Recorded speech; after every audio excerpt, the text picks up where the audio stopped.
What is going on, everybody? Welcome back to Motorfest. So in today's quick video, I do want to go over some pretty awesome information.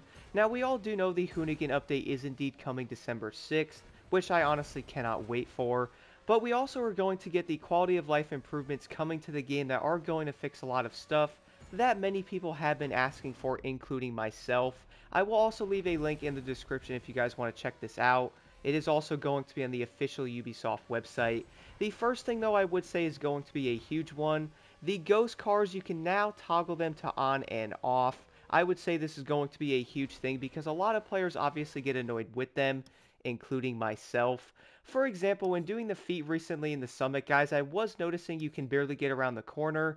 When all the ghost cars would actually fly around that corner, you cannot even see the actual AI pedestrians. So I would definitely say that is going to be an amazing fix. So now when you're driving around the map in Motorfest, you will no longer have to drive off the road because a random ghost car gets in your way, or it actually blocks the view of an actual AI vehicle on the road so you run right into them. I am honestly insanely happy that they actually did this. Now moving over to the next thing, guys, I do believe it's pronounced Kara. I don't think it's Kara. But Kara, you can now assist the toggle on it. So for this, you can actually turn this on and off. So if you are wondering, you can actually have the guidance to on and off as well. You will also be able to turn off the playlist introductions to off.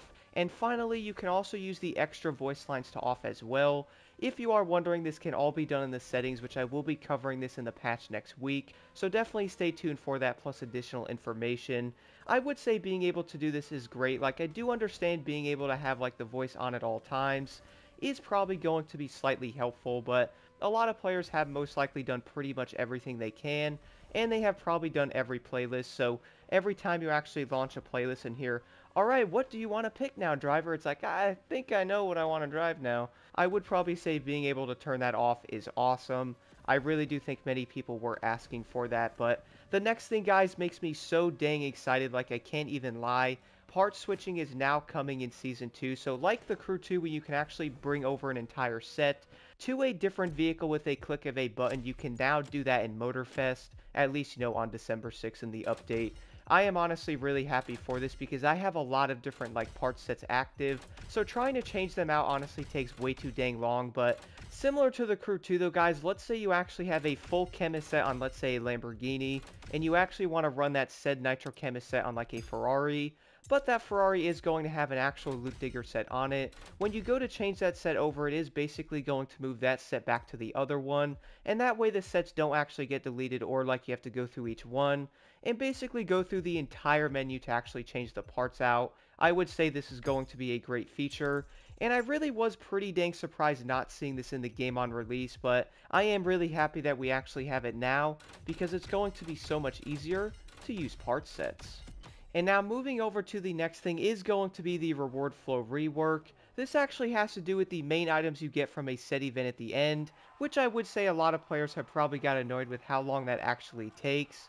So what they did do here is they ended up shortening the entire duration of it. For example, before, guys, when you would complete an event, you would obviously get the money, then the XP, and then of course it would go through every single part individually, so it did take a while.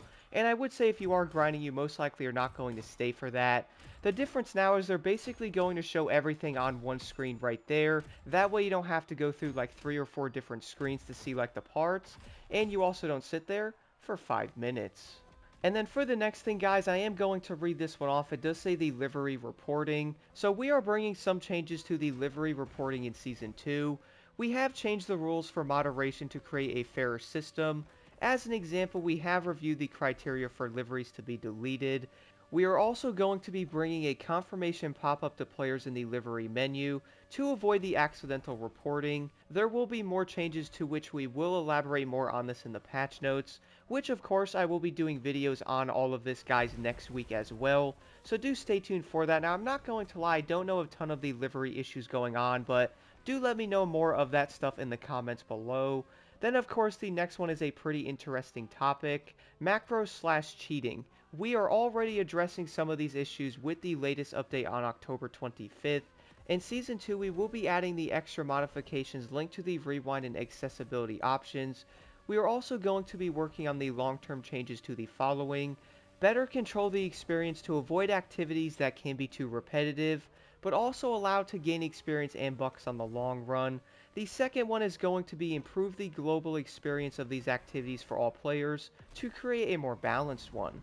Now I have to admit though, the fact that they are looking into this stuff more is honestly pretty great, and I would say a lot of the exploits, which I'm guessing are some of the ones like you can like grind out the skills, of course rewinding and constantly getting money and parts and stuff like that, so a lot of that is obviously going to be addressed very soon, and also more of that in the future. The next one though says crossplay. Currently we have tech limitations to allow crossplay in free roam.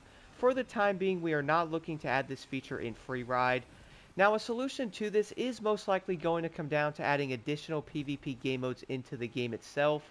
That way you can actually play with your friends on different platforms and do different types of events. And then moving over to the next one is going to be the long-term progression. We looked at the data and we have decided to make some minor changes to the loot experiences in Season 2, but these changes won't be the only ones, and we intend to apply updates to the system to have a more balanced experience for the next seasons to come. I would say any changes to the loot is probably going to be a welcoming one because a lot of players most likely don't want to grind a class out for around 10 to 12 hours to actually get a part set. I also have a video going over the loot digger set and how I don't think it actually is working as it should be, which is kind of funny considering they are most likely going to be tweaking the loot experience, which I really do think is needed. Now for the next one, the traffic in the summit feats or the summit skills, we believe that the experience of our game is linked to its live aspect, and having traffic is a part of it even if it is bringing like unpredictability to it. Now I have to admit though guys, having the AI on in the feats is probably going to be the best way to go. That way you actually have a challenge when doing the feats in the summits. If you could actually turn off all the AI around the map, it would probably make it insanely boring, and the feats would most likely be way too easy in the summits, so I do understand where this is coming from, but having the ghost cars off is going to make a big difference in itself, especially in the summits. For the Grand Race, we will be adding new paths in Season 2 as well as an anti-AFK mode.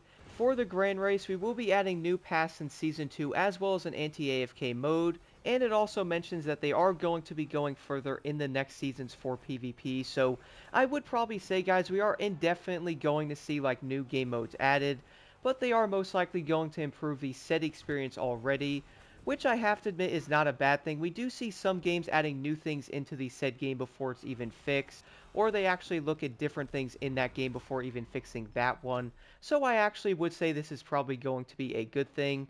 Overall though guys, I am insanely excited for the quality of life improvements coming to Motorfest here in Season 2, and I would say a lot of players are going to be incredibly happy with them. For me, I would probably say the best one is by far like the ghost going away, and also being able to change your parts over with a click of a button is going to be amazing.